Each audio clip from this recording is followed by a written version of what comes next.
ರಾಜ್ಯದ ಮಲೆನಾಡು ಭಾಗದಲ್ಲಿ ನಿರಂತರವಾಗಿ ಧಾರಾಕಾರ ಮಳೆಯಾಗ್ತಾ ಇದೆ. ಇದರಿಂದಾಗಿ ಅಲ್ಲಲ್ಲಿ ಸಣ್ಣ ಪುಟ್ಟ ಸಮಸ್ಯೆಗಳು ಕೂಡ ಸೃಷ್ಟಿಯಾಗಿದೆ. ಚಿಕ್ಕಮಗಳೂರು ಜಿಲ್ಲೆಯಾದ್ಯಂತ ಭಾರೀ ಮಳೆಯಾಗ್ತಾ ಇದೆ. ಕುದುರೆಮುಖ ಘಟ್ಟ ಪ್ರದೇಶದಲ್ಲಿ ಧಾರಾಕಾರ ಮಳೆ ಸುರಿತಾ ಇದೆ. ಮಳೆಯ ಅಬ್ಬರಕ್ಕೆ ಭದ್ರಾ ನದಿಯ ಹರಿವಿನ ಮಟ್ಟ ಹೆಚ್ಚಳ ಆಗಿದೆ. ಇದರಿಂದಾಗಿ ಹೆಬ್ಬಾಳೆ ಸೇತುವೆ ಮುಳುಗಡೆಯಾಗೋದಕ್ಕೆ 4 ರಿಂದ 5 ಅಡಿಯಷ್ಟೇ ಬಾಕಿ ಇದೆ. ಕಳಸ ಹೊರನಾಡು ದೇಗುಲದ ಮಾರ್ಗವೂ ಕೂಡ ಬಂದಾಗಿದೆ. ಇನ್ನು ಶೃಂಗೇರಿ ತಾಲೂಕಿನ ಕೆರೆಕಟ್ಟೆ ಭಾಗದಲ್ಲೂ ಕೂಡ ಭಾರೀ ಮಳೆಯಾಗ್ತಾ ಇದೆ. ತುಂಗಾ ನದಿಯ ಒಳಹರಿವಿನ ಪ್ರಮಾಣ ಕೂಡ ಹೆಚ್ಚಾಗಿದೆ. ಚಿಕ್ಕಮಗಳೂರಲ್ಲಿ ತುಂಗಾ ಭದ್ರಾ ಈ 2 ನದಿಗಳು ಕೂಡ ಹುಟ್ಟುತ್ತೆ. ಈ 2 ನದಿಯ ಕ್ಯಾಚ್ಮೆಂಟ್ ಏರಿಯಾ ಏನಿದೆ ಅಲ್ಲಿ ಧಾರಾಕಾರ ಮಳೆಯಾಗ್ತಾ ಇರುವಂಥ ಪರಿಣಾಮ ನದಿಗಳು ಉಕ್ಕಿ ಹರಿತಾ ಇರುವಂಥ ದೃಶ್ಯವನ್ನು ನೀವು ನೋಡ್ತಾ ಇದ್ದೀರಿ. ಭದ್ರಾ ನದಿಯೂ ಕೂಡ ಉಕ್ಕಿ ಹರಿತಾ ಇದೆ. ತುಂಗಾದಲ್ಲೂ ಕೂಡ ಒಳಹರಿವಿನ ಪ್ರಮಾಣ ಜಾಸ್ತಿ ಆಗಿದೆ. ನೋಡ್ತಾ ಇದ್ದೀರಿ ಅದಕ್ಕೆ ಸಂಬಂಧಿಸಿದಂಥ ದೃಶ್ಯಗಳನ್ನು.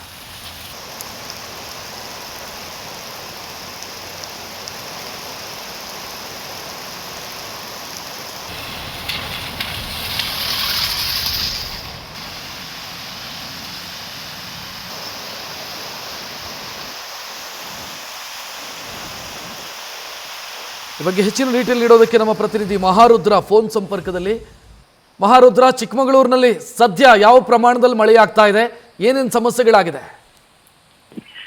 ರಕ್ಷತ್, ಕಾಪಿನಾಡು ಚಿಕ್ಕಮಗಳೂರಿನ ಪಶ್ಚಿಮ ಘಟ್ಟ ಸಾಲಿನಲ್ಲಿ ಏನಂದ್ರೆ ಕಳೆದ ನಿನ್ನೆ ರಾತ್ರಿಯಿಂದಲೂ ಕೂಡ ಭಾರಿ ಮಳೆಯ ಪ್ರಮಾಣ ಆಗಿರುವುದರಿಂದ ಏನಂದ್ರೆ ಚಿಕ್ಕಮಗಳೂರು ಜಿಲ್ಲೆಯ ಪ್ರಮುಖ ನದಿಗಳು ಭದ್ರಾ ಮತ್ತು ಹಾಗೂ ತುಂಗಾ ನದಿ ನೀರಿನ ಮಟ್ಟದ ಹರಿವಿನಲ್ಲಿ ಕೂಡ ಏರಿಕೆ ಆಗಿದೆ. ಈಗಾಗಲೇ ಏನಂದ್ರೆ ಕಳಸಾ ತಾಲೂಕಿನ ಕುದುರೆಮುಖ ಭಾಗದಲ್ಲಿ ಏನಂದ್ರೆ ನಿನ್ನೆ ರಾತ್ರಿ ಸುರಿದ ಭಾರಿ ಮಳೆಯಿಂದಾಗಿ ಭದ್ರಾ ನದಿಯ ಪ್ರಮಾಣ ನೀರಿನ ಪ್ರಮಾಣ ಏರಿಕೆ ಆಗಿದೆ. ಭದ್ರಾ ನದಿ ಏನಂದ್ರೆ ಹೆಬ್ಬಾಳೆ ಸೇತುವೆ ಇದೆ, ಇದು ಕಳಸಾ ಮತ್ತು ಹೊರನಾಡು ಸಂಪರ್ಕಕ್ಕೆ ಸೇತುವೆ ಆಗಿದೆ. ಇದು ಪ್ರತಿ ವರ್ಷನೂ ಕೂಡ ಒಂದು ಮಳೆ ಜಾಸ್ತಿ ಆದಾಗ ಒಂದು ಹೆಬ್ಬಾಳೆ ಸೇತುವೆ ಮುಳುಗಡೆ ಆಗುವ ಹಂತಕ್ಕೂ ಕೂಡ ತಲುಪುವಂತದ್ದು. ಈಗಾಗಲೇ ಏನಂದ್ರೆ ನೂತನ ಬ್ರಿಡ್ಜ್ ಕಾಮಗಾರಿ ಕೂಡ ಈಗ ನಡೀತಾ ಇದೆ. ಇನ್ನು ಕೆಲವೇ 1 ವರ್ಷದಲ್ಲಿ ಆ ನೂತನ ಬ್ರಿಡ್ಜ್ ಕಾಮಗಾರಿ ನಡೀತಿದೆ. ಆದ್ರೆ ಈಗ ಹಳೆಯ ರಸ್ತೆಯಲ್ಲೇ ಹೋಗೋದ್ರಿಂದ ಏನಂದ್ರೆ ನಿನ್ನೆ ರಾತ್ರಿ ಏನಂದ್ರೆ ಕುದುರೆಮುಖ ಭಾಗದಲ್ಲಿ ಭಾರಿ ಮಳೆ ಆಗಿರೋದ್ರಿಂದ ಹೆಬ್ಬಾಳು ಸೇತುವೆ ಕೂಡ ಮುಳುಗಡೆ ಹಂತಕ್ಕೆ ಒಂದು ತಲುಪಿದೆ.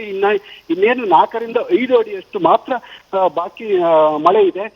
ಮಳೆ ಏನಾದ್ರು ಜಾಸ್ತಿ ಆದ್ರೆ ಕುದುರೆಮುಖ ಭಾಗದಲ್ಲಿ ಒಂದು ಹೆಬ್ಬಾಳು ಸೇತುವೆ ಒಂದು ಮುಳುಗಡೆಗೆ ಒಂದು ಆತಂಕ ಒಂದು ಸೃಷ್ಟಿಯಾಗಿದ್ದು, ಮುಳುಗಡೆ ಆದ್ರೆ ಏನಂದ್ರೆ ಹೊರನಾಡು ಮತ್ತು ಕಳಸಾ ಸಂಪರ್ಕ ಸೇರಿದಂತೆ 10 ಗ್ರಾಮಗಳ ಸಂಪರ್ಕ ಒಂದು ಕಡಿತ ಆಗ್ತದೆ. ಈಗಾಗಲೇ ಏನಂದ್ರೆ ಪರ್ಯಾಯವಾಗಿ ಹೊರನಾಡು ದೇವಸ್ಥಾನಕ್ಕೆ ಹೋಗಲಿಕ್ಕೆ ಪರ್ಯಾಯ ರಸ್ತೆ ಇದ್ರೂ ಕೂಡ ಏನಂದ್ರೆ ಹೆಬ್ಬಾಳು ಸೇತುವೆ ಮುಳುಗಡೆ ತಾತ್ಕಾಲಿಕವಾಗಿ ಅಲ್ಲಿ ಒಂದು ಪ್ರವಾಸಿಗರ ಒಂದು ನಿಲುಗಡೆ ಮಾಡ್ಲಿಕ್ಕೆ ಈಗ ಪೊಲೀಸ್ ಇಲಾಖೆ ಕೂಡ ಎಲ್ಲ ಸಿದ್ಧತೆಯನ್ನು ಕೂಡ ಒಂದು ಮಾಡ್ಕೊಂಡಿರುವತ್ತು. ಈಗಾಗಲೇ ಏನಂದ್ರೆ ಶೃಂಗೇರಿ ತಾಲೂಕಿನಲ್ಲಿ ತುಂಗಾ ನದಿಯ ನೀರಿನ ಮಟ್ಟವೂ ಕೂಡ ಒಂದು ಜಾಸ್ತಿ ಆಗಿರುವಂತದ್ದು. ಯಾಕಂದ್ರೆ ಕಳೆದ ರಾತ್ರಿ ಮತ್ತು ನಿನ್ನೆಯಿಂದಲೂ ಬಿಟ್ಟು ಮಳೆ ಬರ್ತಾ ಇರುವುದರಿಂದ ಏನಂದ್ರೆ ತುಂಗಾ ನದಿಯ ನೀರಿನ ಪ್ರಮಾಣ ಕೂಡ ಏರಿಕೆ ಆಗಿದೆ. ಕೆರೆಕಟ್ಟೆ ಭಾಗದಲ್ಲಿ ಭಾರಿ ಮಳೆ ಆಗುವ ಒಂದು ಸಾಧ್ಯತೆಯೂ ಕೂಡ ಇದೆ. ಒಂದು ವೇಳೆ ಮಳೆ ಆದ್ರೆ ಇನ್ನೂ ಕೂಡ ನೀರಿನ ಪ್ರಮಾಣ ಹೆಚ್ಚಾಗುವ ಸಾಧ್ಯತೆ ಇದೆ. ರಕ್ಷತ್, ಧನ್ಯವಾದ ಮಹಾರುದ್ರ ಮಾಹಿತಿಗೆ.